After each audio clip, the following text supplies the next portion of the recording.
आपका अपना प्रोग्राम सियासत की बातें।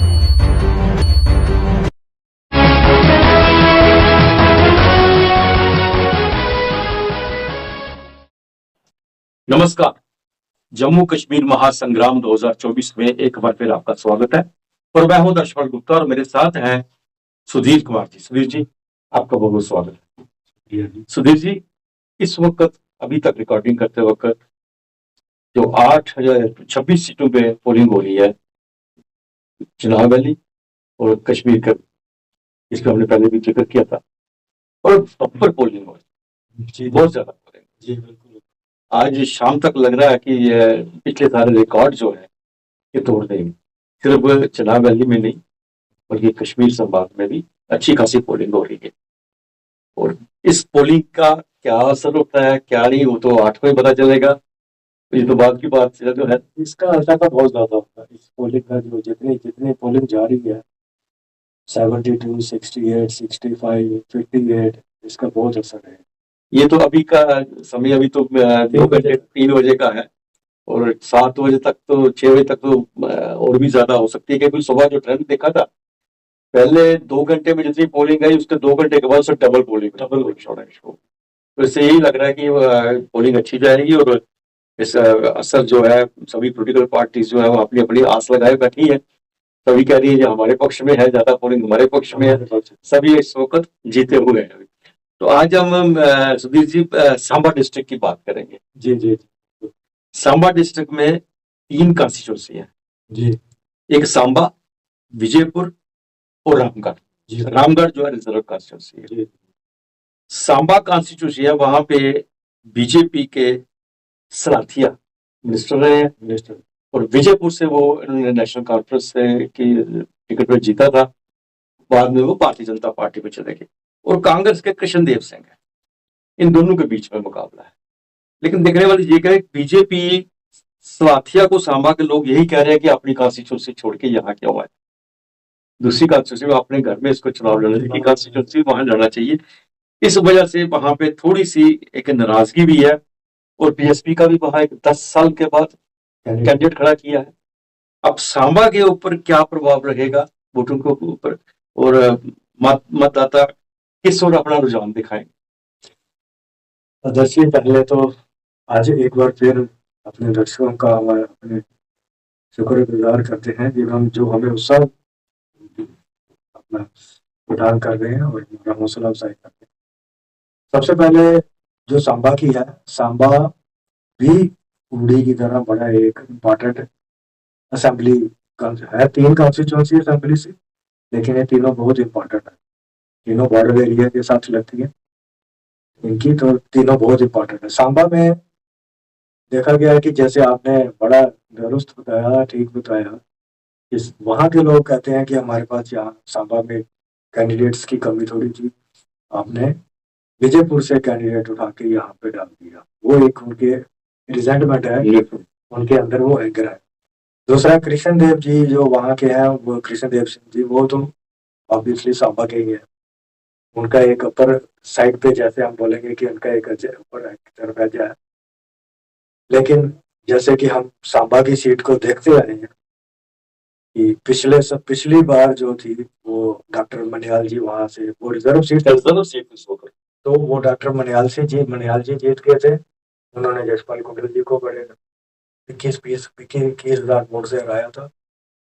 उसके पहले यशपाल कुंडल जी जीते थे, उसके एक पहले भी यशपाल जी कुंडल जीते थे, और एक बार उनके टेन्योर से पहले सोमनाथ है वहां पे बीएसपी का कैंडिडेट एक टर्म वहां जीता था। तो प्रकाश शर्मा जी भी 2-3 बार वहां के एमएलए रहे हैं। ओपन सीट थी, वो कांग्रेस के कैंडिडेट थे। अगर ओवरऑल हम देखेंगे तो ज्यादातर वो सीट रही कांग्रेस के पास। पर कांग्रेस के जो गुटबंदी बंधन है ना कांग्रेस के अंदर, उसकी वजह से सांबा में जो थोड़ा बहुत ज्यादा उनको नुकसान हुआ, जिसकी वजह से सांबा से सीट वो है धीरे धीरे वो बीएसपी के पास चलेगी, बीएसपी से आगे वो पैंथर के पास चलेगी, पैंथर से बीजेपी के पास चलेगी। अब देखना ये है कि आने वाला जो चुनाव जो अभी हम आ रहे हैं, ये जो चुनाव हो रहे हैं, इस चुनाव में सांबा के लोग इसको मैंडेट देते हैं, किसको पसंद करते हैं, किसको वोट देते हैं। ये देखना चाहिए सुजीत सिंह सलाथिया को क्या सावा एक्सेप्ट करेगा। हालांकि दोनों साथ साथ मिलती है, दोनों कॉन्स्टिट्यूंसी साथ साथ मिलती है, कुछ इतना नहीं है।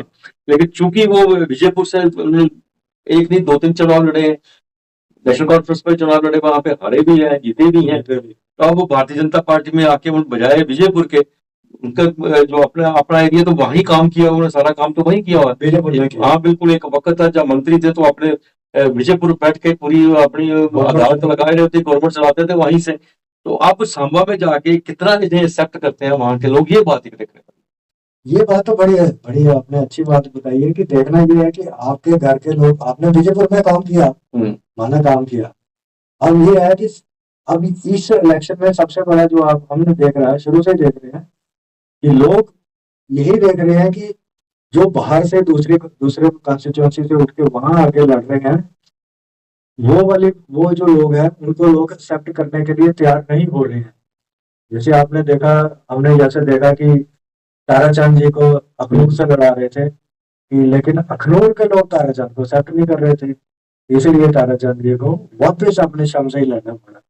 ऐसे ही पैराशूट लैंडिंग जो जैसे जी है ना, ये रंधावा जी हैं या ये लोग हैं, ये अपने अपने कॉन्स्टिट्यूंसीज के बाहर जाकर लड़ रहे हैं ना, तो वो एक बड़ा लोगों के अंदर रिजेंटमेंट है। इनको हम ढूंढने के लिए जाएंगे तो जाएंगे कहाँ पे। एक आदमी बिश्नाथ से इलेक्शन लड़ रहा है, ठीक है, जैसे बीजेपी का कैंडिडेट, वो रहता है रूपनगर में। किसी मतदाता को या किसी लीडर को या किसी को जरूरत पड़ती है रात को, तो वहां से वो रूपनगर रात को थोड़ा आएगा उसके पास में। तो कुछ मिला के हम कह सकते हैं कि ये जो है मुकाबला दोनों के बीच में, बीएसपी का तो मुकाबले में नहीं है यहाँ पे, तो दोनों का मुकाबला है। और आने वाले दिनों में देखना है कि मतदाता किस तरफ किन्हें आगे लाते हैं, क्या सलाथिया को एक्सेप्ट करते हैं या नहीं करते हैं, या कांग्रेस को एक बार फिर पुरानी कांग्रेस को फिर वहां से लाने काम चलाते हैं।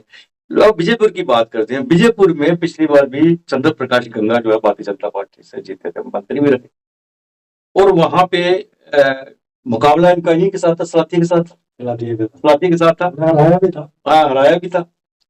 तो अब ये देखने वाली चीज ये है कि अब विजयपुर एक ऐसी सीट है, यहाँ पे इनका जो मुकाबला जिनके साथ था वो तो चले गए सांबा में। अब आगे वहां पर कांग्रेस में राजेश मल्होत्रा, राजेश जी ने एनसी से, कांग्रेस एनसी अलायंस में आया ना। हाँ, लेकिन यहाँ पे अपनी पार्टी के मंजीत सिंह भी, मंजीत सिंह विजयपुर में हमेशा रहे, लोगों का काम किया। पहले वो बीएसपी में भी जीते थे, बीएसपी जीत के फिर अब अपनी पार्टी में आए हैं। अभी भी वो, मुझे लगता है कि अपनी पार्टी का सारा फोकस भी है वो भी इनके ऊपर है, जम्मू में इन्हीं के ऊपर है, इन्हीं के ऊपर उम्मीदें लगा के बैठे हुए हैं। तो अगर हम ये देखें कि कांग्रेस एनसी की बजाय कहीं ऐसा तो नहीं कि चंद्र प्रकाश गंगा का मुकाबला मंजीत सिंह के साथ ही हो। ये आपने बड़ा अच्छा एनालिसिस और बड़ा अच्छा क्वेश्चन रखा। देखो, वहां पे चंद्र प्रकाश गंगा जी का, जैसे आप हम पहले भी बताया, वो रहते हैं सरोज में जी, ठीक है, कॉन्स्टिट्यूंसी विजयपुर है, काफी डिस्टेंस है उसका, नंबर 1। नंबर 2, मंजीत सिंह जो विजयपुर के लोकल कैंडिडेट है, और एक बार वहां से जीते भी थे। तो उसके बाद वो फिर मुफ्ती मोहम्मद सईद की गवर्नमेंट आई थी, वो पीडीपी में चले गए थे, पीडीपी में उनको मंत्री बना दिया था जी। तो मंत्री रह के भी उन्होंने काफी काम किया था। और वो वहां के जो लोकल लीडर है ना, उन लोकल लीडर्स में उनका एक मतलब में जगह है बड़ी, लोगों के अंदर, लोगों के दिल के अंदर उनके लिए बहुत बड़ी जगह है।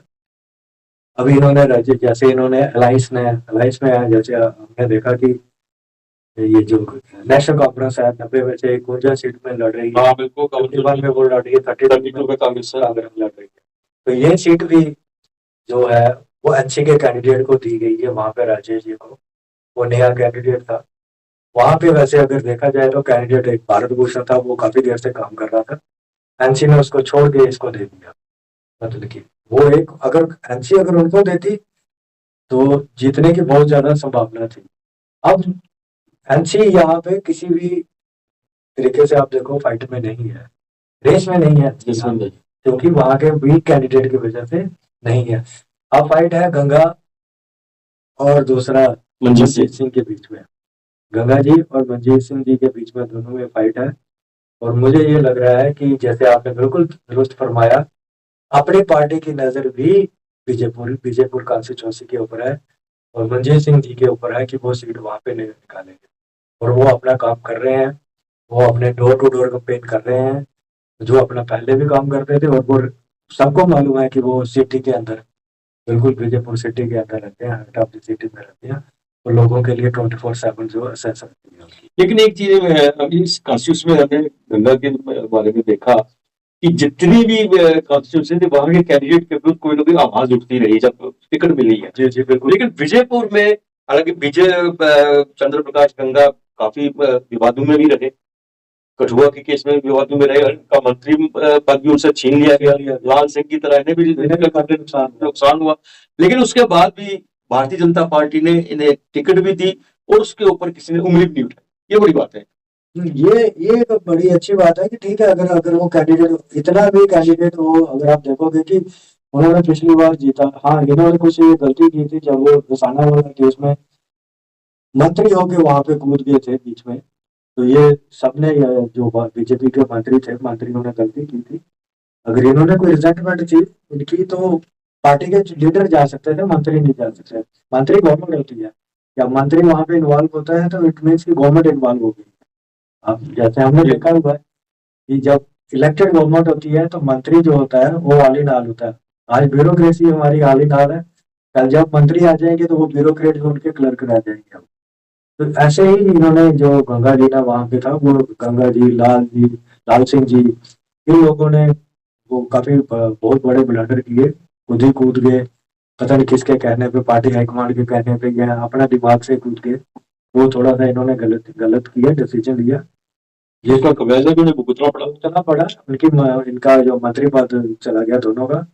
और दूसरा ये अभी लोग भी, यहाँ के जो लोग हैं जैसे बीजेपुर में, वहाँ पे जो गुर्जर है, शेड्यूल ट्राइब्स है, वो भी एक बहुत बड़ा इनके लिए वहाँ उस कॉन्स्टिट्यूंसी में बड़ा है। लेकिन सही बात आपने कही, ये जो वोट है वो वोट भी मुझे लग रहा है कि वो दूसरी तरफ चला गया। तो जी एक अब रामगढ़ बड़ी इंपॉर्टेंट बात है क्योंकि रिजर्व है। रामगढ़ में डॉक्टर मनियाल भारतीय जनता पार्टी के कैंडिडेट है, यशपाल कुंडल जो है वो कांग्रेस का कैंडिडेट है। लेकिन ये दोनों कैंडिडेट सांबा के हैं। सांबा रिजर्व थी, ये वहीं थे। अब ये रिजर्व आ गई, रामगढ़ आ गई, तो ये दोनों वहां पे आ गए। दोनों के बीच में मुकाबला। लेकिन इसके बीच में आजाद जो है, चंद्रशेखर आजाद, इनकी आजाद समाजवादी पार्टी क्या है, तो उनकी समाज पार्टी है जो, उनका एक कैंडिडेट भी खड़ा। जी बिल्कुल बड़ा है। बिल्कुल। और चंद्रशेखर आजाद जो है, हो सकता है इन्हीं दिनों में यहाँ भी आए और रैली भी करे। हाँ 27 को आ रहे हैं। 27 को आ रहे हैं। अब दोनों के बीच में ये तीसरी एक शक्ति भी ऊपर के सामने आ रही है। अगर चंद्रशेखर आजाद आके इनके लिए यहाँ पे प्रचार करते हैं, ये दोनों को मुश्किल पैदा हो जाएगी। नहीं, ये आपने ये भी एक अच्छा क्वेश्चन है कि देखो, जब चंद्रशेखर आजाद, आपने देखा कि अब वो क्राउड पुलर हो गए हैं, यहाँ भी जाते हैं लोग, उनके लिए वहां पे इकट्ठे हो रहे हैं। ये दोनों जो कैंडिडेट हैं, कुंडल साहब भी, ये भी सांबा से हैं, मनियाल साहब ये भी सांबा से हैं। और जो वहां के कैंडिडेट थे, वहां के जो डिजर्व करते थे एमसी के कैंडिडेट, जो डीआईजी रिटायर्ड से अत्री, उनको पार्टी ने मैंडेट नहीं दिया, जिसकी वजह ये दोनों सांबा से उठ के यहाँ आ गए। अब सबसे बड़ी इंटरेस्टिंग चीज ये आ रही है कि चंद्रशेखर आजाद जी 2 रैली कर रहे हैं, सिटिंग ऑनरेबल एमपी हैं, वो 2 रैलीज उनकी हो रही है। एक 27 को हो रही है, एक 29 को हो रही है। ये 2 रैलीज जो 7 हमारी जम्मू की रिजर्व कॉन्स्टिट्यूंसी है ना, इनके ऊपर डायरेक्ट जो है ना असर होने जा रहा है, वो होगा। बीएसपी चाहे 10 साल के बाद लड़ेगी, उसका कोई असर नहीं हुए, लेकिन इसका बहुत ज्यादा असर इन कॉन्स्टिट्यूंसीज के ऊपर रहेगा। तो हम कुल मिला के कह सकते हैं कि रामगढ़ की कॉन्स्टिट्यूंसी में एक तिकोना सख्त मुकाबला हो सकता है। मेरे अगर 27 के बाद आप देखना, वो एकदम से स्विच ओवर हो जाएगा। आजाद समाज पार्टी का आप देखोगे वहां पे जो कैंडिडेट होगा, वो लोगों के माइंडसेट में ये आएगा, नहीं यार इसको दे दो। बिल्कुल सही कहा आपने। तो इस वक्त हम तीनों कॉन्स्टिट्यूंसी के बारे में कुछ राय तो कुछ सॉलिड नहीं बना पा रहे हैं ना, कि सांबा में जो है, सांबा में लग रहा है कि सलातिया का एज है तो ले जाएंगे, क्योंकि कांग्रेस ने भी विजयपुर में भी अगर मंजीत सिंह ने वो अच्छी तरह से उससे मुकाबला किया तो मुकाबला बराबर का चलेगा, नहीं तो बीजेपी में कंधा जो है वो यहाँ से जीत के चले जाएंगे। रामगढ़ की जो पोजीशन है, रामगढ़ में जो है मनियाल और कुंडल का मुकाबला ठीक था, और मनियाल का अपर हैंड था वहां पे कि भारतीय जनता पार्टी का वहां पे अच्छा है। लेकिन ये बीच में जो चंद्रशेखर आ रहे हैं और चंद्रशेखर की पार्टी के जो कैंडिडेट खड़े हैं, ये इन दोनों के लिए एक मुसीबत बन सकते हैं। बनेगी, ये मुसीबत इनके लिए बने। सुधीर जी, ये जानकारी आपने हमारे दर्शकों को दी, आपका बहुत बहुत धन्यवाद। कल फिर किसी और डिस्ट्रिक्ट के साथ फिर आपके सामने आएंगे, उसके बारे में आपको जानकारी देंगे। तब तक इजाजत दीजिए, नमस्कार।